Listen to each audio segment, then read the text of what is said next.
Hola, buenos días a todos los espectadores de Mindalia. Hoy me encuentro aquí en mi primera entrevista con un maestro. Primero quiero decir que es un maestro para mí, por eso lo he escogido. Con él voy a inaugurar el ciclo de entrevistas a grandes maestros de yoga. Hoy me encuentro aquí al lado con Andrei. Andrei, buenos días, bienvenido. Un gusto estar aquí contigo. Quiero compartir que para mí Andrei es uno de los yogis contemporáneos de más influencia que hay.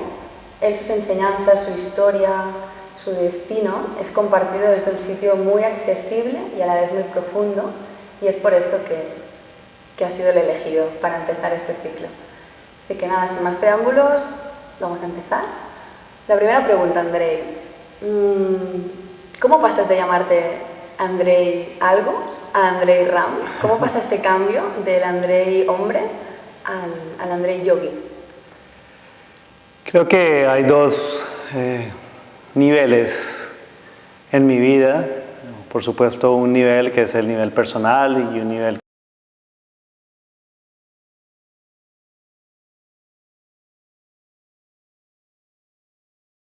yo creo que en la vida de todas las personas, ¿no? Tenemos un aspecto privado y un aspecto, digamos, donde estamos haciendo nuestro trabajo, que en este caso está mucho más relacionado con un servicio. Entonces, y obviamente haciendo parte de la tradición, obviamente hay una manera, digamos, como tradicional y ya establecida de hacer ese paso, ¿no? Uno nace con un nombre, el nombre de su familia, y luego en algún momento, cuando este proceso de autorrealización lo lleva a uno a un lugar de madurez, entonces es algo así como un nuevo nacimiento. Uno lo ve mucho en todas las tradiciones e inclusive propiamente en religiones, ¿no? El paso del bautizo. Y en la tradición del yoga, pues también de alguna manera hay un paso, ¿no? Que es el paso de la iniciación, ¿no? Entonces en ese momento, pues tu maestro, digamos, identifica tu naturaleza, identifica la naturaleza de tu servicio, y entonces la iniciación otorga un nombre y un deber, ¿no? Y en mi caso ya, digamos, como personal, digo que tiene dos dimensiones porque, claro, vengo del mundo occidental, por decirlo así, ¿no? En mi caso vengo de las Américas y entro en una tradición, a ser parte de un linaje que viene de Oriente. Entonces siempre para mí es muy importante, como de una manera muy auténtica y con mucho respeto, mantener los dos lugares en lugar de negar uno de ellos. De hecho, cuando tienes el proceso de iniciación, se supone que uno totalmente borra su nombre, no solamente su nombre de familia, sino su nombre personal, y yo, con un común acuerdo con mi maestro, pues la decisión fue no borrar totalmente el nombre. Mantuve mi nombre de nacimiento, Andrei, y lo que se transformó fue, digamos, el nombre de familia, de la familia biológica, a la familia espiritual, ¿no? Que es con el Ram, ¿no?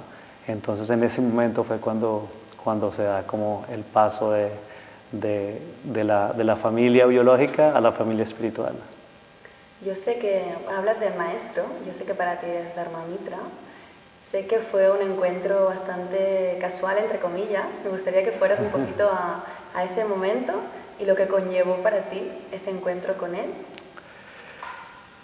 Yo creo que no es que uno comience un camino espiritual, y en este caso no es que yo haya comenzado un camino espiritual en el yoga, sino ha sido justamente un reencuentro con mi naturaleza, y que me permite además continuar mi proceso como alma en este transcurrir que va mucho más allá de lo que nosotros podemos percibir y comprender de la vida.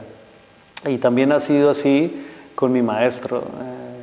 Dharma, tuvimos un encuentro de magia, pero de magia de la vida, porque eso a veces no nos damos cuenta realmente cuando dejamos detrás las expectativas y nos abrimos a la vida. Nos damos cuenta que estos encuentros y estas cotidianidades realmente están plagadas de magia, ¿no? De una magia que viene de más atrás. Así fue con mi maestro. Yo comencé la práctica del yoga de una manera muy desde la autopráctica, y unos 5 años después tuve la posibilidad de retornar a Nueva York y por unas cuestiones de trabajo en ese momento de mi vida como bailarín y coreógrafo.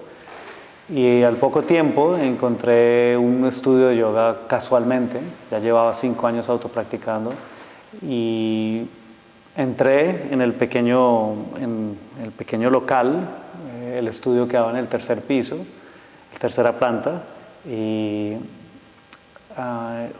estando ahí mirando las fotos sentí una sensación bastante intensa en mi espalda. Me volteé a mirar y estaba un hombre ya de edad recogiendo el correo y simplemente lo recogió, se fue, me quedó una sensación muy fuerte.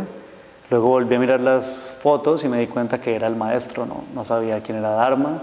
Sin embargo, había tenido un amigo, me había regalado un libro, que era el libro de Dharma. Yo me imaginé que era un yogi de la India, nunca me imaginé que estaba ahí en la misma ciudad en New York. Cuando llego a casa a hacer mi autopráctica, en un momento de la autopráctica surge una página donde la mayoría de las páginas, las fotos las tomó cuando tenía 40 años y algunas luego se perdieron y las tomó cuando tenía ya en los 60, que era muy contemporáneo al momento cuando yo lo conocí. Y en uno de esos abro la foto de cuando él tiene 60 y wow, me doy cuenta que es el mismo. Wow. Por supuesto fue una experiencia súper conmovedora y claro, al siguiente día empecé a ir y a tomar mi primera clase y ahí me quedé por 10 años y son 10 años en los que una experiencia tras la otra nos reafirma que nuestros caminos ya han estado vinculados desde hace mucho tiempo. Y actualmente te consideras que es tu linaje, obviamente, que es tu maestro, y desde ahí es de donde transmites el Hatha Raja, le podríamos llamar, a nivel de estilo de yoga.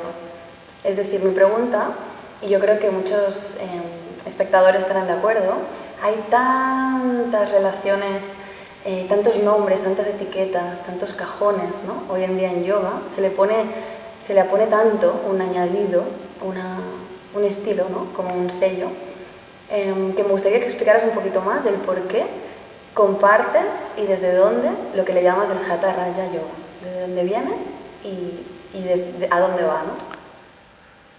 Uno de los principales retos que tiene la tradición del yoga hoy en día es que por supuesto ha entrado en el mundo contemporáneo y en el mundo occidental donde se siguen unas dinámicas y unos parámetros totalmente distintos. Por supuesto, para nadie es ajeno saber que la cultura del Oriente es una cultura que va más hacia el interior y ha desarrollado más, digamos, como todo el autoestudio del interior, mientras que la cultura del Occidente obviamente ha desarrollado más el estudio del exterior, de la materia física, por decirlo así.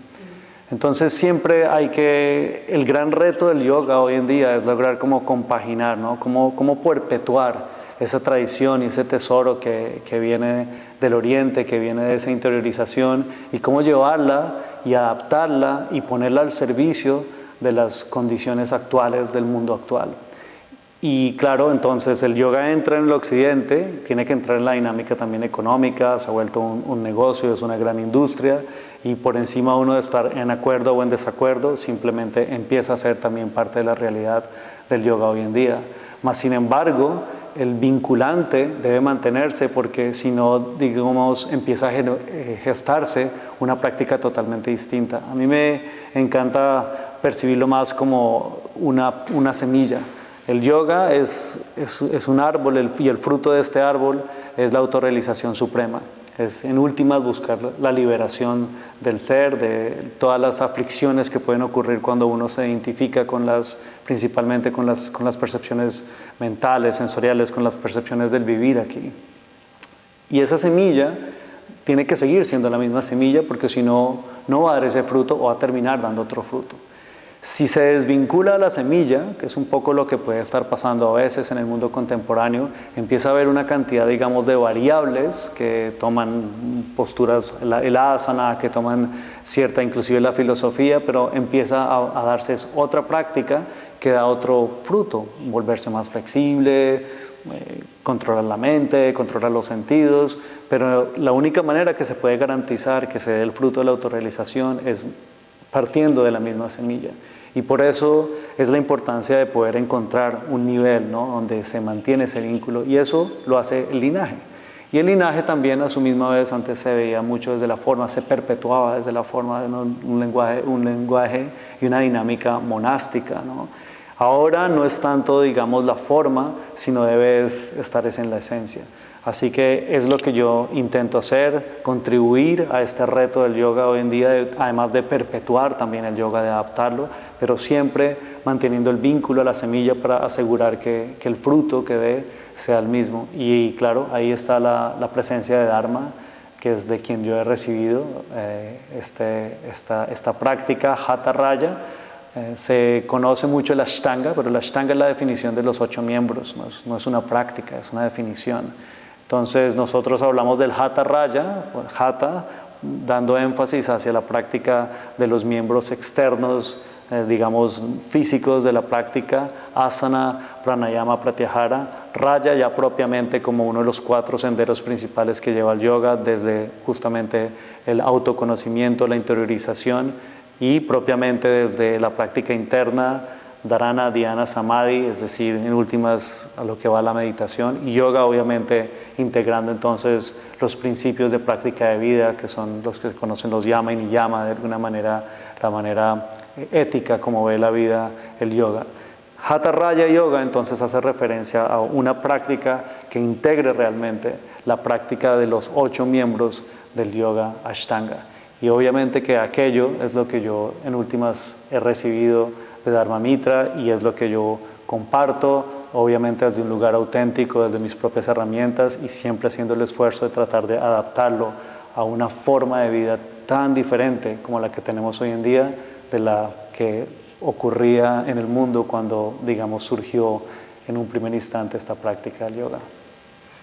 Ahora que trasladas el yoga al 2018, me gustaría preguntarte, a día de hoy, ¿tú qué intuyes y qué crees que se necesita desde hoy para seguir trabajando en el mundo del yoga? Es decir, todos aquellos alumnos, profesores, formadores, desde tu punto de vista de experiencia actual y la que llevas contigo, en el 2018, si miras hacia adelante, si trazas este camino y tratas de visualizar dónde sientes que debería estar el yoga y qué necesitamos hacer entre todos, ¿no?, para llevarlo allí, ¿qué sugerirías o desde dónde trabajarías el yoga? Lo que más me resuena es la autenticidad, porque en esta práctica del yoga, como en cualquier práctica más aún espiritual, es una tradición y una práctica que no se puede enseñar de una manera académica, no se puede enseñar de una manera racional. La única manera de verdad de enseñarla y de que de verdad pueda tener un impacto real en las personas que la practican es desde el ejemplo mismo de la vida. Enseñamos es desde un lugar de ejemplo mismo de la vida. Creo que eso es un punto súper importante para toda la audiencia que también está queriendo encaminarse a ser profesores de yoga, a ser parte también de este trabajo de perpetuar esta tradición ancestral. No se enseña desde la academia, no se enseña como un código del yoga, no se enseña como una fórmula, no se enseña como secuencias, debes enseñarse desde un ejemplo de vida, ¿no? Desde cómo lo has venido tú asimilando en tu vida, cómo ha ayudado a transformarte en tu vida, y solo así entonces vas a poder ser un referente y asistir a los demás a que también encuentren en esta tradición una manera de transformar sus vidas. Por eso entonces también digo autenticidad, porque es un proceso que, volviendo al anterior, tiene que estar vinculado a la esencia del yoga, no a la forma del yoga, porque la forma en algún momento no va a ser aplicable a la transformación del día a día, de la realidad que sigue cambiando en su forma, pero sí tiene que estar vinculada a la esencia del yoga. Y ahí para mí resuena mucho la autenticidad. A veces tratamos de vestirnos de algo que no somos, a veces tratamos de ubicarnos en una tradición desde una forma en lugar de desde una esencia. Y para mí es eso, es tener en un lugar sagrado esa semilla de la esencia del yoga, cuál es el impacto del yoga, para poder entonces aplicarla hacia diferentes lugares. Y la única manera en que lo vas a poder hacer es desde la autenticidad, siendo lo que tú eres y no pretender ser otra cosa, sino en lo que tú eres, sembrando esa semilla, buscando qué es la esencia, no la forma de esa semilla, para así entonces poderla hacer germinar en tu vida y en la vida de los demás.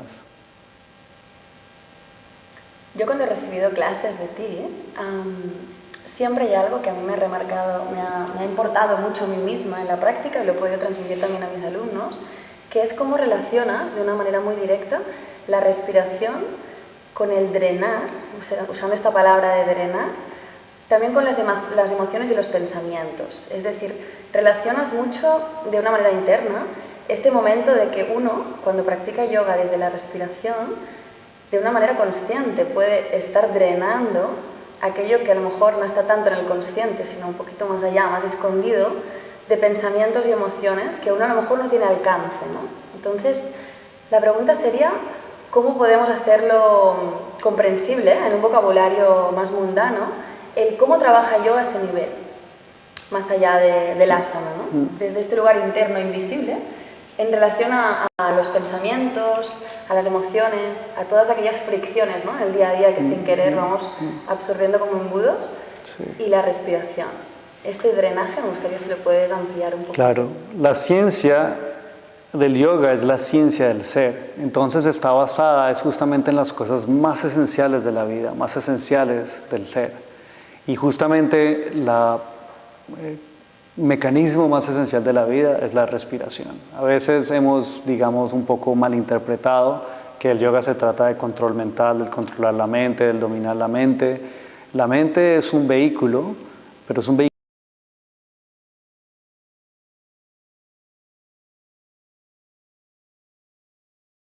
increíble vehículo.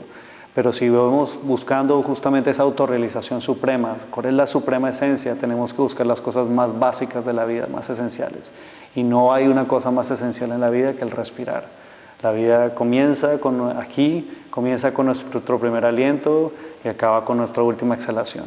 Y justamente entonces es un lugar tremendamente importante en la práctica del yoga y el autoestudio del ser, la respiración. Entrar en la respiración, que es lo más básico, y empezar a descubrir todos los principios divinos, trascendentales, supremos, que están grabados ahí en esa respiración.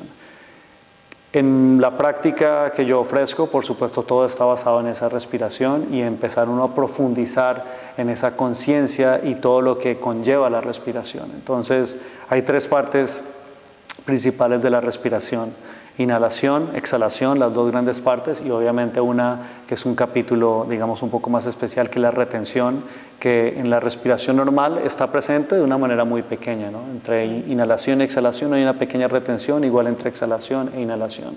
Pero tomando estas tres partes y ahondando en la conciencia, en el respirar consciente en estas tres partes, empezamos a notar nos empezamos a dar cuenta que la inhalación es la que nos da, digamos, nos provee de lo que en yoga le llamamos prana, fuerza vital. Y la exhalación, entonces, es lo que de alguna manera nos descarga de aquello que está adicionado, digamos, a ese prana, pero que no necesariamente es puro prana, ¿no? Entonces es, digamos, como los depósitos de cosas extras, ¿no? El waste, que se llamaría en inglés. Y esto es lo que hace la exhalación. La exhalación es el mecanismo más fuerte de purificación, más básico que hay de purificación, por decirlo así. Lo vemos en el lugar más como básico: inhalamos oxígeno, exhalamos CO2. La exhalación tiene esa capacidad del drenar, del purificar, y cuando lo empiezas a hacer conscientemente, te das cuenta que esto está presente en nuestra vida, y a la manera de hacerlo consciente, empoderas. Mira, por ejemplo, los mecanismos naturales que tenemos de drenar, de descargarnos de tristeza, por ejemplo, con el llorar, con el llanto. No se puede llorar, el llanto está ligado a la exhalación. La risa está ligada a la exhalación. Nosotros nos reímos exhalando, lloramos exhalando, hablamos y compartimos y nos desahogamos con los amigos hablando. El habla es una exhalación. Suspiros. Si tú ves todos los mecanismos naturales de drenaje, de liberarte, de descargarte, son vehiculizados por la exhalación. Entonces, cuando tú llevas la conciencia, que es lo que hace el yoga, a estos, digamos, mecanismos naturales, logras encontrar una posibilidad muy poderosa de autogestionarte también, tanto tu nutrición de vida, por ejemplo con la inhalación, como también tu purificación, tu drenaje, tu descarga con la exhalación. Ahí es donde nosotros hacemos un gran énfasis en nuestra práctica, ¿no? Darle todo el potencial consciente al proceso de la exhalación como el mecanismo más impresionante que tenemos para descargarnos no solamente de CO2, sino descargarnos de tristezas, de mente negativa, de todo lo que nos hace más difícil el andar. Y todo esto, obviamente, teniendo en cuenta la perspectiva que tiene el yoga.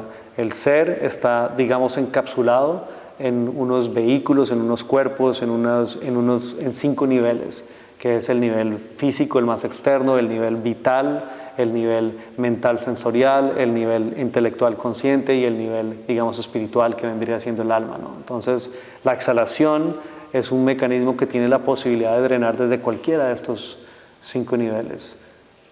Impresiones muy fuertes en el interior de la conciencia, en el alma mismo, o en la conciencia, o en el inteligir, o en la mente, o en los sentidos, o en la emoción, o en la vitalidad, y por supuesto también a nivel de drenaje de digamos, partículas que en algún momento pueden terminar generando una enfermedad. En tus clases, volviendo a mi experiencia, también haces mucha referencia a la belleza. A mí siempre me ha llamado la atención, sé que vienes de la danza, me imagino que hay un vínculo ahí, pero te quiero preguntar el por qué relacionas tanto la belleza con la eficiencia y relacionas tanto la belleza con lo más puro y lo más sutil, y cómo, desde dónde invitas a los alumnos a que conecten con esa belleza y por qué la palabra belleza se hace presente en un campo donde muchas personas no la relacionarían o simplemente no la ven ahí, ¿no? ¿Por qué está ahí la belleza? Quisiera comenzar por responder esa pregunta por hacer un poco referencia al campo, ¿no? En el yoga hablamos de los yugas y dependiendo de tu linaje, obviamente si es un linaje personalista o no personalista, se entiende de una manera diferente los yugas, ¿no? Pero obviamente en nuestro linaje no personalista, nosotros entendemos que ya no estamos en el Kali Yuga. Hay 4 niveles, digamos, de conciencia colectiva. Kali Yuga, el nivel más bajo, donde la conciencia solo puede asimilar lo tangible físicamente. Dwapara Yuga, donde la conciencia ya puede asimilar campos que no son totalmente, digamos, sólidos, que es lo que está pasando ahora.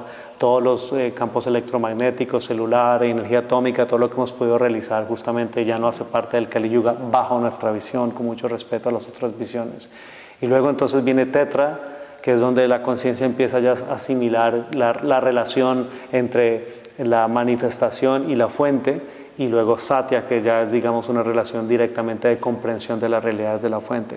Entonces, muchas veces venimos del Kali Yuga y en el Kali Yuga se tuvo que desarrollar la escritura. Para nosotros la escritura como que nos ha permitido desarrollar la ciencia, la historia, etcétera, etcétera. Pero digamos dentro de la perspectiva de la conciencia, la escritura es como lo más bajo, cuando ya no se podía memorizar, cuando ya no se podía percibir directamente, entonces se tuvo que desarrollar una escritura para mantenerla ahí, ¿no? El conocimiento. Y de ahí venimos de ese Kali Yuga, ¿no? Venimos de un lugar donde tenemos que tomar textos, interpretarlos, y obviamente eso pasa por un proceso también de mucha malinterpretación. Entonces, hoy en día, el yoga se ha encasillado también en el imperio en el que vivimos hoy en día esclavizados, que es el imperio de la razón, del razonamiento. La razón no es de que pienso, luego existo, ¿no? Es más bien respiro, luego existo, ¿no? Y esto nos ha encasillado y también ha encasillado mucho el yoga.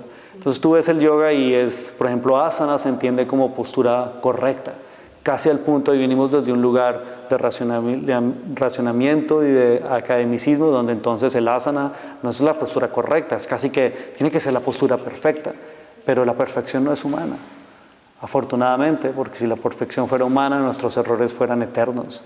En cambio, la belleza es extremadamente humana. La belleza es porque nosotros hacemos parte de la naturaleza. La naturaleza, digamos, es una sinfonía que, claro, para los que somos románticos, sí que la vemos a ella perfecta, pero la vemos perfecta por su belleza. Pero cuando ya estamos hablando de seres sintientes y específicamente de seres humanos, la perfección no es humana, la belleza sí que es humana. Entonces, el buscar, por ejemplo, en el asana más un un patrón o un parámetro más bien de belleza, pues es algo que está mucho más accesible. En cambio, si buscamos la perfección, creo que empezamos a replicar una cantidad justamente de patrones que son las que nos causan el sufrimiento, nos hacen tener expectativas y nos hacen caer en la frustración o en el éxito, y entonces el éxito lleva a la competencia, y justamente uno muchas veces ve estas dinámicas en el yoga, ¿no? En cambio, cuando tú vas a la belleza, tú no puedes marcar patrones cuantificables, es cualitativo, y entonces hay belleza en todo, ¿no? Para mí, por eso, tal vez por esa también búsqueda de autenticidad, para buscar ese vínculo entre la esencia de las cosas y la posibilidad de esa esencia para ofrecerse y ser eficaz y adaptarse al servicio de las diferentes realidades. Me parece que la belleza es extremadamente poderosa y ante todo es extremadamente humana. Por eso tanto énfasis en la belleza. Creo que aquí podríamos empezar a tener un lugar desde donde construir una mejor realidad. El día que dejemos de cuantificar, el día que dejemos de comparar y podamos empezar a disfrutar y admirar igualmente la belleza impregnada en cada ser viviente.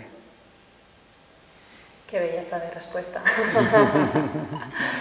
Te quería preguntar, hay muchas personas que se acercan al yoga y algún clic sienten que se van, pero se van, yo siento a veces como desde un susto, de ay, he visto ahí algo, no es para mí, yo no soy flexible, y tantos comentarios que ocurren, ¿no?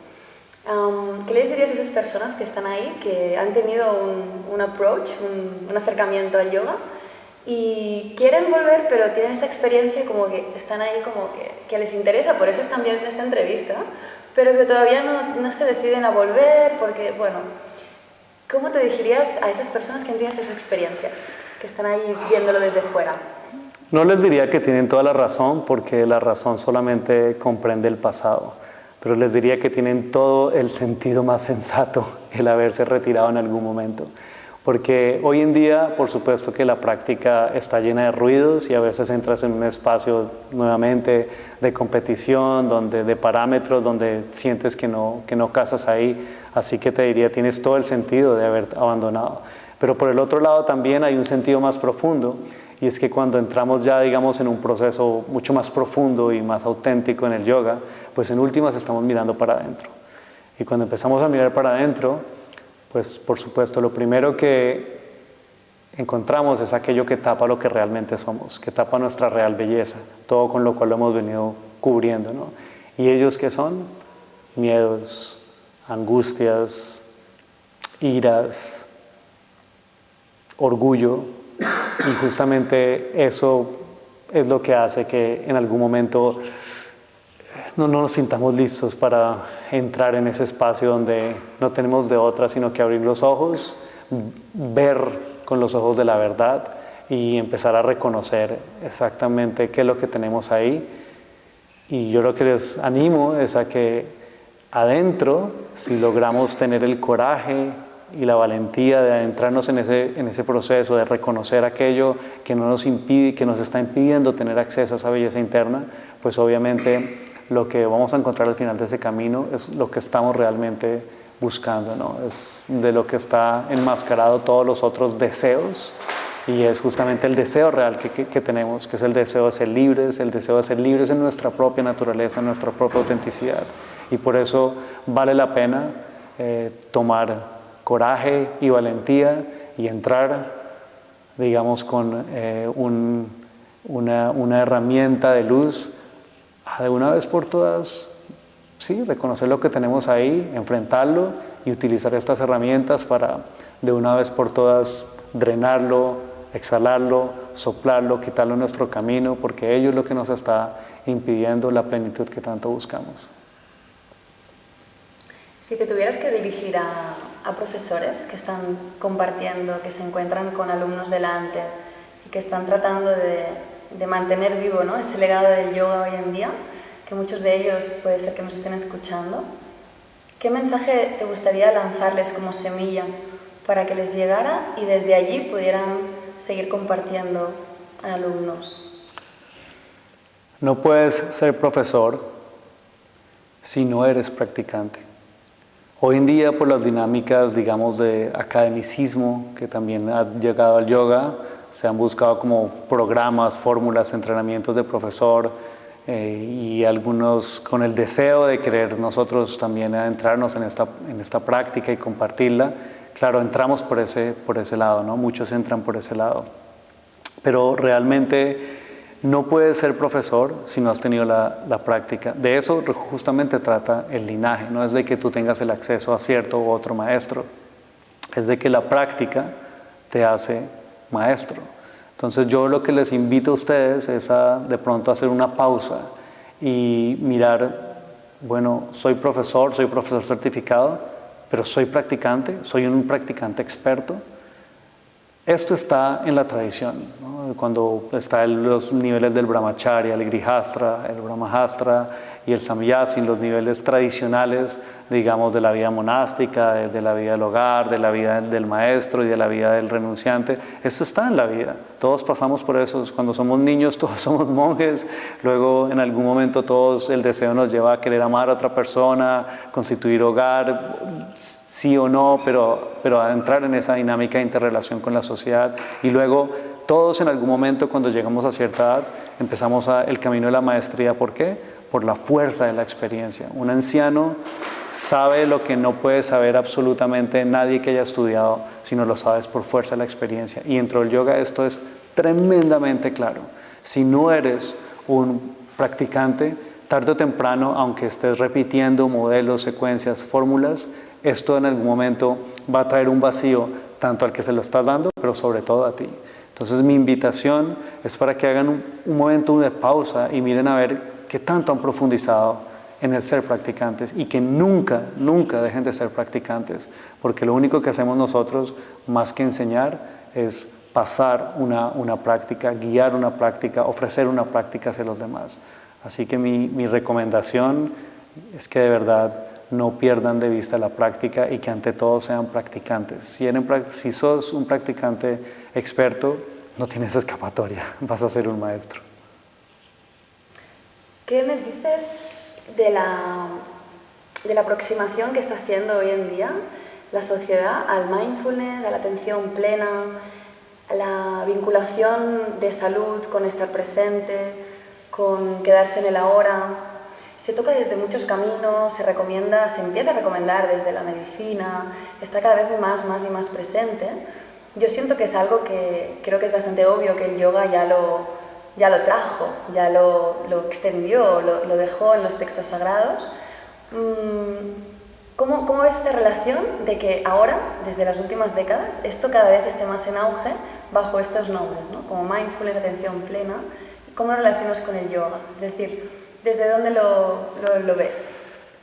Desde que el sol no se puede tapar con las manos, desde ahí lo veo yo. Es decir, tarde o temprano tenemos que recibir y honrar el llamado que nos da nuestro propio ser. Y ante todo somos espíritu. Y yo creo que todo esto que está ocurriendo es porque ya la mano de la racionalidad no puede seguir tapando al sol de la vida, que es el sol del espíritu.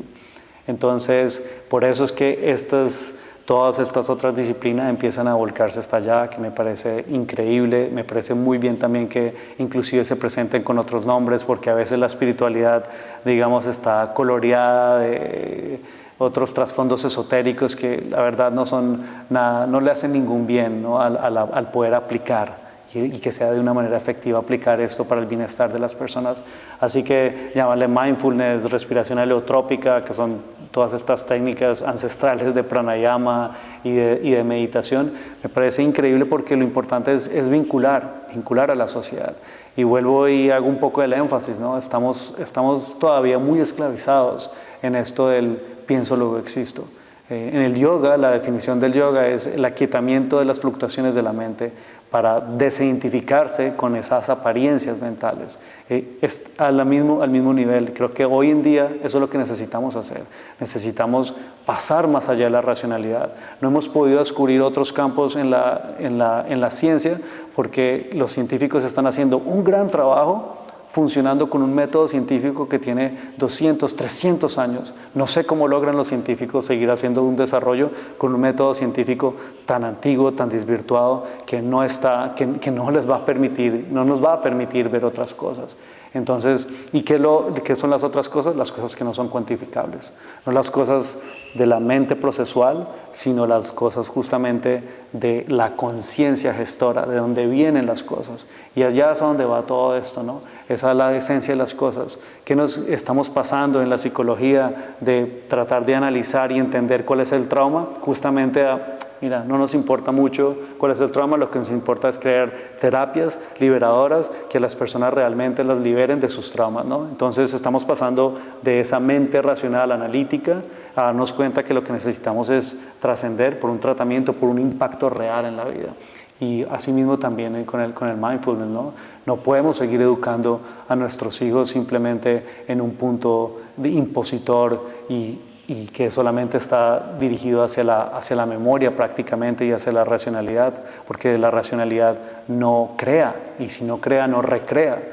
Y además hoy en día tenemos también la tecnología, el Google, ¿para qué poner a los niños a memorizar cuando esa información ya está ahí? ¿Qué pasaría si nos atreviéramos a, de alguna manera, desestructurar el andamiaje de nuestra educación para crear educaciones alternativas donde a los niños les damos la posibilidad de crear todo lo que nosotros no hemos podido crear justamente porque hemos tenido el límite de la racionalidad? Y yo creo que todo esto, como el yoga, trascender las fluctuaciones de la mente para llegar a lo esencial, creo que eso es lo que está pasando en el mundo, con el mindfulness, con todas las terapias de la psicología transpersonal. Estamos ya por fin pasando la mente para buscar la fuente y desde la fuente crear todas estas nuevas terapias, crear todos estos métodos para tener un impacto real en la posibilidad de ofrecerle a las personas una libertad real, una libertad del ser y no simplemente una libertad económica o aparentemente política, porque todos sabemos que ni siquiera la democracia aún existe. Queda muy claro escuchándote la importancia de trascender la mente. Me gustaría que fuéramos por un segundo a un lugar muy profundo, a ese lugar que tú creo que compartes desde un sitio muy honesto, que es esa conexión con la fuerza suprema. Y aquí yo siento que se le puede llamar Dios, conciencia, lo más elevado, cada uno lo entenderá o le pondrá la palabra que él sienta. Me gustaría saber cómo lo siente Andrei, este lugar, desde donde lo sientas compartir. Nadie puede vivir sin amor. Y en últimas, creo que vivir no estando enamorado, en últimas es lo que opaca la vida y el gozo. Y en últimas, todo ese enamoramiento que buscamos en los ojos del amado, en los ojos de nuestros hijos, nuestros padres, nuestros familiares, es simplemente un reflejo de una fuente mucho más fuerte, la fuente que genera y desde donde se genera justamente esa fuerza transformadora y creadora que es la fuerza del amor. Amor no solamente viéndolo en un nivel sentimental, sino amor justamente como fuerza creadora. Entonces, para mí es eso, es esa búsqueda de rendirse. No puedo vivir sin ello, entonces me rindo a ello y lo busco por el resto de mis días y lo voy encontrando y lo encuentro y lo nutro cada día más. Y este es el regocijo de mi vida, asistirle a otras personas a que lo encuentren. Me encanta también poder estar haciendo parte de esta tradición donde no se le pone nombre, ¿no? Nosotros decimos Ishvara, lo supremo, lo que sea lo supremo, eso es. Y de allá uno viene, entonces es rendirse a ello sin necesidad de entrar en el nombre. Lo que sea que es lo supremo, lo que sea que es esa fuente, que es lo que estoy buscando en mi vida, que es lo que mueve la vida y mueve el todo, necesito revincularme con eso. Necesitamos todos porque de allá venimos. Y justamente para mí es la manera de verlo. Y luego si lo encuentras y si toda tu vida está en pro de aquello que es lo más y lo más supremo, pues después que cuando lo encuentres, que a ti te guste como resuene con el nombre de Jesús o con el nombre de Yahvé o con el nombre del Bodhisattva, eso ya es lo de menos y lo que hace es que nos logra llegar a un lugar de esencia en el cual empezamos a ver la diferencia de una manera muy diferente. no como alguien que está errado, sino alguien que está compartiendo esa misma devoción por encontrar esa fuente de todo, esa fuente de amor, desde un lugar distinto, el cual me alimenta y me puede retroalimentar en lugar de negarlo. Para mí ese es como el sentido más profundo de poder encontrar y buscar a la fuente desde un lugar sin nombre. Muchísimas gracias por la respuesta. Nos acercamos al final. Vamos a despedir a Andrei agradeciéndote de todo corazón esta facilidad desde la palabra para entender lo más hondo, ¿no? Y lo más invisible. Te agradezco mucho que hayas tenido un tiempo aquí de pasada en Barcelona este lunes. Y a todos vosotros deciros que vamos a continuar, vamos a seguir entrevistando a otros grandes maestros de yoga. Es un placer facilitar este espacio desde aquí. Te quería preguntar, Andrei, antes de despedirnos, ¿quién te gustaría que fuera el siguiente entrevistado?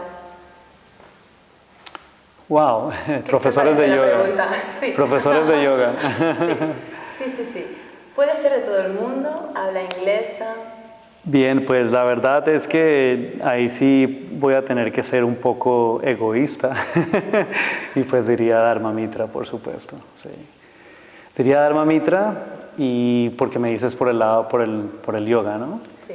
Y si no, también sugeriría mucho Satish Kumar, que es un gran maestro Vedanta, pero él no habla en términos de Vedanta, sino en términos de amor y cuidado a la naturaleza.